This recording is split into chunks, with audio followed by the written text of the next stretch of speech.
اگر ہم لوگ ایران کا ساتھ نہیں دے سکتے، ہمیں چاہیے کہ ہم ایران کے لیے دعائیں کریں، کیونکہ وہ بھی ہمارا اسلامی ملک ہے۔ جس طرح کہ آپ کو معلوم ہے اسرائیل اور ایران کی جنگ آپس میں لگی پڑی ہے، اور ساتھ ہی امریکہ کی ساتھ ہی لگ رہی ہے۔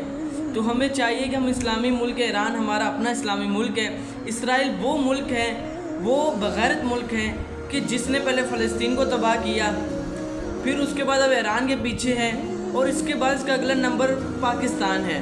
ہمیں چاہیے کہ ہم ایران کے لیے دعا کریں کہ اللہ تعالیٰ ایران کو فتح عطا فرمائے، اور جتنے بھی دشمن کافروں کے ملک ہیں اللہ تعالیٰ سب ان کو ختم کرے، یا انہیں اللہ تعالیٰ ایمان دے کہ وہ مسلمان ہو جائیں، ایمان لے آئیں اور دیندار بن جائیں۔